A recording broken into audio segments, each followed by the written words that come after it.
કચ્છભૂમિ ન્યૂઝમાં આપનું સ્વાગત છે।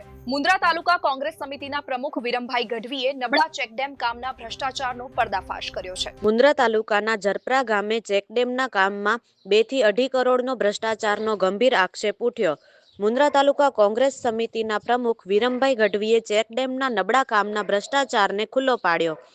જવાબદાર અધિકારીઓ ઉપર કડક કાર્યવાહીની કોંગ્રેસના આગેવાનોએ માંગ કરી। ભ્રષ્ટાચારી અધિકારીઓ વિરુદ્ધ યોગ્ય પગલાં ન લેવાય તો ઉગ્ર લડત કરવાની કોંગ્રેસ પ્રમુખ વિરમભાઈ ગઢવીએ ચીમકી ઉચ્ચારી। આ ચેકડેમમાં જે નીચે મટીરિયલ નાખ્યો તો એમાંથી માટીવાળો અને કાંકરી છે, ખાલી સિમેન્ટ નાખેલ નથી, એટલો બધો ખરાબ કામ કર્યો છે।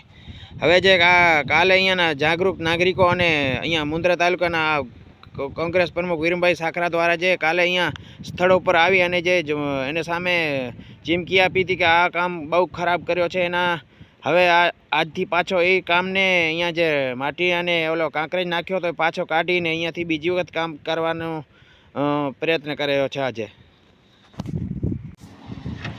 આજે ઝરપરા ગામની અંદર ચેકડેમ બની રહ્યો છે, એમાં મોટા પાયે ભ્રષ્ટાચાર કર્યો હતો। એના કાલે જે વિરમભાઈ અહીંયા આવીને જે સ્થળો પર કામ ચાલતો તો અહીંયા રજૂઆત કરી હતી કે આ કામ ભ્રષ્ટાચારના લીધે બહુ નુકસાનકારક કામ કર્યો છે।